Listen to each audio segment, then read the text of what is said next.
Hello, everyone, and welcome to our presentation. Today, we will be focusing on underrepresentation in public schools using a problem-based learning approach, presented by Brianna, Delina, Stacy, and Caitlin. Let's begin by looking at a classroom scenario. During independent reading time in a grade 5 classroom, students are encouraged to choose books from the classroom library. The shelves are filled with various popular children's books, but most of the stories feature white main characters and focus on Western cultural experiences.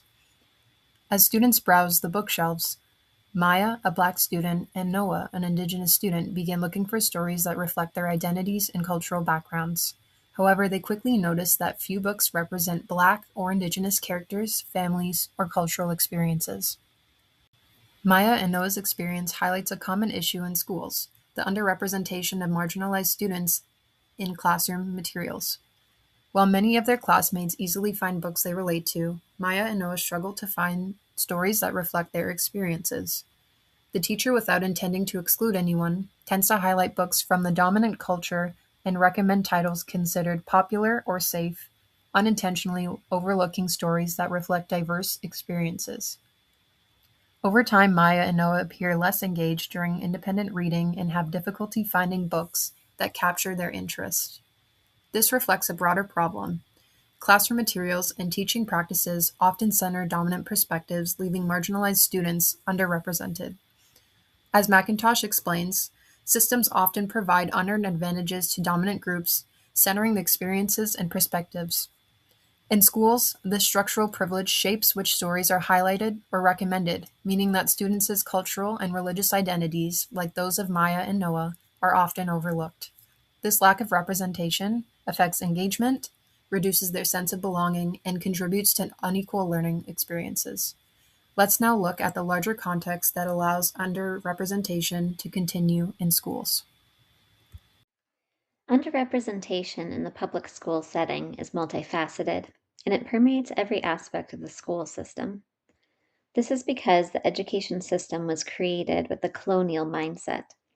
This mindset is filled with racial biases and dominant perspectives that are still found in the policies, procedures, and curriculums that are used today. Students of minority groups are underrepresented in the teaching materials and school culture. A lack of diversity is also seen in staffing in advanced education programs.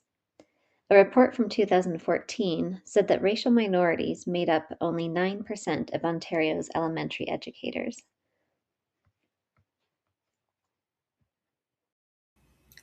Let's look at who's affected. First, we look at students who come from marginalized groups such as Black and Indigenous students, but there's a gap in leadership.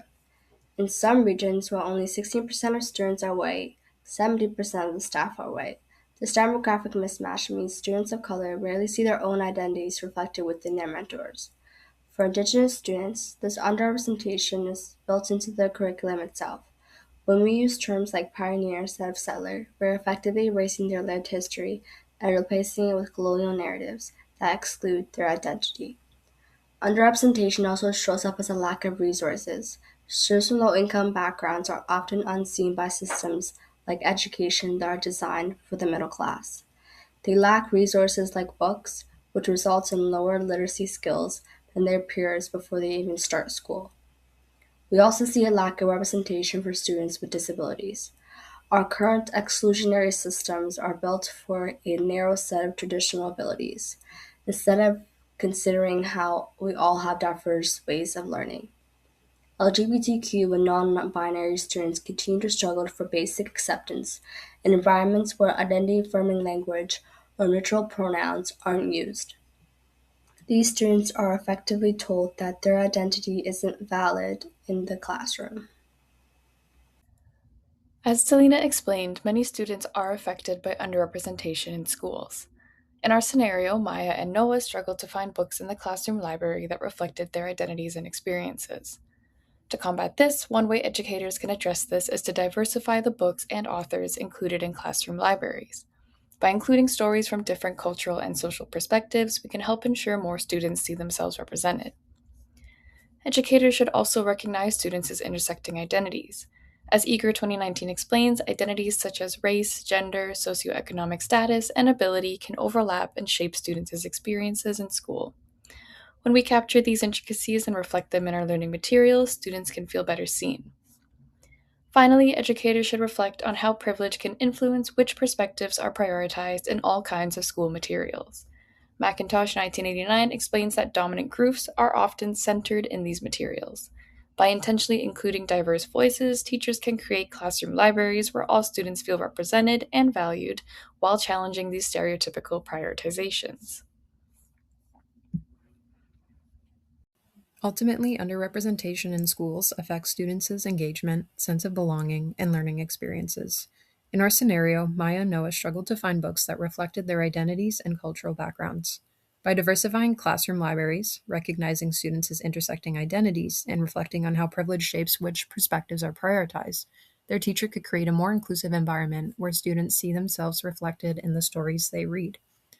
Addressing underrepresentation is an ongoing process that requires educators to continually examine whose voices are included and whose are overlooked. Representation in education matters because every student deserves to see their identity, culture, and experiences reflected in the stories they learn from. We hope this video helps highlight why representation matters and how educators can make a difference.